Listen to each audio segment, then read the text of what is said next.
మనకు ఎందుకంటే ప్రాణాలతో కూడుకున్నటువంటి విషయం కాబట్టి మనం సొంతంగా మాట్లాడడానికి ఉండదు అది. ఇప్పుడు నేను పెట్టిన ఒక టాపిక్కి మళ్ళీ ఇది ఇంకొక అంశంలోకి పోతుంది కాబట్టి మనం ఆ అంశం మీద ఏదైనా అడిగితే నేను ఏ మాధ్యమం చూసినా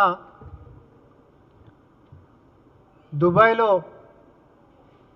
అనుమానాస్పద స్థితిలో చనిపోయినటువంటి సినిమా నిర్మాత కేదార్ సెల్గంశెట్టి పైనే వార్తలు నడుస్తూ ఉన్నాయి. అయితే అన్ని మాధ్యమాల్లో కూడా రకరకాల కథనాల్లో ఏ కథనం చూసినప్పటికీ కూడా ఆయన అక్కడ దుబాయ్లో చనిపోయినప్పుడు బీఆర్ఎస్ పార్టీకి చెందినటువంటి ఒక మాజీ ఎమ్మెల్యే అక్కడ ఉన్నాడని, ఆయన కేటీఆర్ గారికి ఒక నమ్మిన బంటని అనేటటువంటి ఒక కామన్ థింగ్ మాత్రం అన్ని మాధ్యమాల్లో కూడా కనిపిస్తున్నటువంటిది. అయితే నేను ఈ మీడియా సమావేశం దేనికోసం పెట్టినానంటే, కథనాల్లో ఏ వార్తలు వచ్చినప్పటికీ కూడా రాష్ట్రంలో ఏమాత్రం చిన్న ఘటన జరిగినా కూడా ట్విట్టర్ వేదికగా స్పందిస్తూ అది పాఠశాలలో పిల్లలకు సంబంధించినటువంటి ఏదైనా కలుషిత ఆహారమైనా, లేకపోతే సుంకిశాలలో పెద్ద శబ్దం వచ్చినటువంటి దానిపైనైనా, లేకపోతే ఇంకే అంశం మీదైనా అన్నిటిపైన కూడా స్పందిస్తూ విచారణని కోరేటటువంటి కల్వకుంట్ల తారక రామారావు గారు అలియాస్ కేటీఆర్ గారు, మరి ఆయనకి నమ్మిన బంటు మాజీ బీఆర్ఎస్ ఎమ్మెల్యే ఒక నిర్మాత దుబాయ్లో అనుమానాస్పద స్థితిలో చనిపోయిండు అని అంటే కనీసం దాని మీద స్పందించడం కాదు కదా, ఖండించలేదు కూడా. మేము ఒకటే అడుగుతా ఉన్నాం, చనిపోయినటువంటి కేదార్ సెల్గంశెట్టి కేటీఆర్ గారు మీకు పరిచయమా కాదా?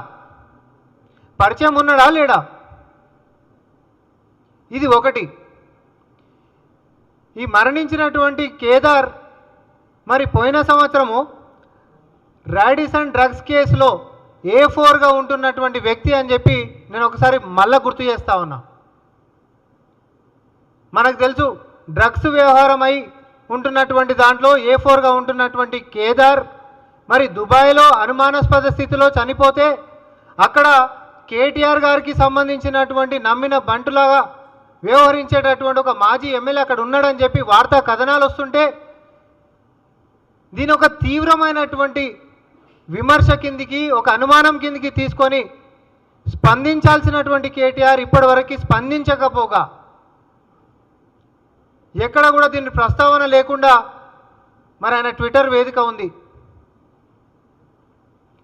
నేను ఒకటే అడుగుతా, ఇక్కడ డ్రగ్స్ కేసులో A4 లాగా ఉన్నటువంటి కేదార్ దుబాయ్లో అనుమానాస్పద స్థితిలో నీకు సంబంధించినటువంటి వ్యక్తులు అక్కడ ఉంటున్నప్పుడు చనిపోయినటువంటి సందర్భంలో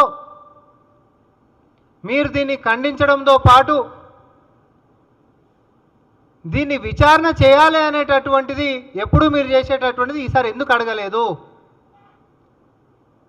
ఈ అనుమానాలకి తావిచ్చేటటువంటి దానికి ఫుల్ స్టాప్ పెట్టాల్సినటువంటి బాధ్యత మీరు నిజంగానే కడిగిన ముత్యమే గిట్టయితే మీ పార్టీకి అక్కడ కేదార్ మరణించినప్పుడు అక్కడ మీకు సంబంధించినటువంటి వాళ్ళు ఎవరు లేకపోతే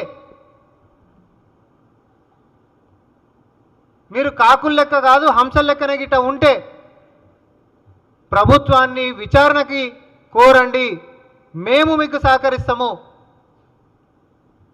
రాష్ట్రంలో ఎక్కడ అనుమానాస్పద స్థితిలో మనుషులు చనిపోతున్నా, హత్యలకి గురవుతున్నా అదేందో తెలియదు.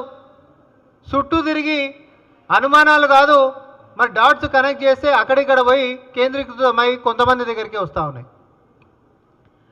అది మేడిగడ్డ అవినీతి మీద కొట్లాడుతున్నటువంటి రాజలింగ మూర్తి దగ్గర నుంచి మొదలు పెట్టుకుంటే కాళేశ్వరానికి సంబంధించినటువంటి దాని అంశంలో కొట్లాడుతున్నటువంటి న్యాయవాది సంజీవ్ రెడ్డి మరణమైన, లేకపోతే మొన్న చనిపోయినటువంటి కేదార్ సెలగంశెట్టి అయినా, ఈ అన్ని అంశాల్లో కూడా మరి రాజలింగమూర్తి హత్యకి గురైతే క్షేత్రస్థాయిలో బీఆర్ఎస్ పార్టీకి సంబంధించినటువంటి నాయకులు ఆ కేసులో ఉన్నారు. ఎవరి మీద కొట్లాడుతుండు? మేడిగడ్డలో జరిగినటువంటి అవినీతి దాంట్లో ప్రధానంగా ఆరోపించినటువంటి వ్యక్తులు మీ కుటుంబ సభ్యులే కదా. కేటీఆర్, అడ్వకేట్ సంజీవ్ రెడ్డి ఆయనంతే. ఆయన కొట్లాడుతున్నటువంటిది ఎవరి మీద అనంటే మీరు చేసినటువంటి పాపాల మీదనే. తర్వాత దుబాయ్లో మరణించినటువంటి కేదార్ కూడా గతంలో డ్రగ్స్ వ్యవహారంలో దొరికినటువంటి వ్యక్తిగా మరి దుబాయ్లో పోయి అనుమానాస్పద స్థితిలో చచ్చిపోతే ఆ చనిపోయినప్పుడు నీకు దగ్గర ఉంటున్నటువంటి వ్యక్తులు ఆడ ఉండాల్సినటువంటి గల కారణం చెప్పాల్సినటువంటి బాధ్యత కేటీఆర్ మీద ఉంది. తెల్ల కాగితం లెక్క నువ్వు తెలంగాణ సర్వసభ్య సమాజం ముందుకు రావాలి. నువ్వు ఏం సంబంధం లేదు, నా మనుషులే లేరు అని గిట్ట చెప్పదలుచుకుంటే నువ్వు ఈ ప్రభుత్వానికి విచారణ చేయండి అని చెప్పి మీరు కోరాలి. కోరని ఎడల అనుమానాలు బలంగా మరి మీ మీద ప్రజలు అనేక రకాలుగా అనుకోవడానికి కూడా ఆస్కారం ఉంటుంది. కాబట్టి మీకు ఎట్లాంటి సంబంధం లేదు, మీ వ్యక్తులకు ఎట్లాంటి సంబంధం లేదు, అసలు అక్కడ మరణానికి అక్కడ ఉంటున్నటువంటి చుట్టుముట్టు వ్యక్తుల్లో కూడా మీకు సంబంధించినటువంటి వాళ్ళు లేరు అనేటటువంటి స్పష్టతని కేటీఆర్ స్వయంగా మీడియా ముఖంగా వచ్చి చెప్పాలి. మొదటి ప్రశ్న నేను ఒకటే అడిగిన, చనిపోయినటువంటి కేదార్ కేటీఆర్కి పరిచయమా కాదా? కేదార్ చనిపోయినప్పుడు కేటీఆర్ నమ్మిన బంటు లెక్క ఆయన పార్టీ నాయకుడు అక్కడ ఉండా లేదా? తర్వాత వాళ్ళందరూ కూడా మరి చచ్చిపోయి ఇన్ని రోజులు అవుతుంది, మరి ఉండాల్సిన వాళ్ళు ఉన్నారా, లేకపోతే దుబాయ్కేంచి అబుదాబి, ఆడికేంచి ముంబైకేంచి హైదరాబాదో ఎక్కడో అక్కడ దిక్కులు చూసుకొని వెళ్ళిపోయారా అనేటటువంటి దాని గురించి నేనేడో మాట్లాడతలేను.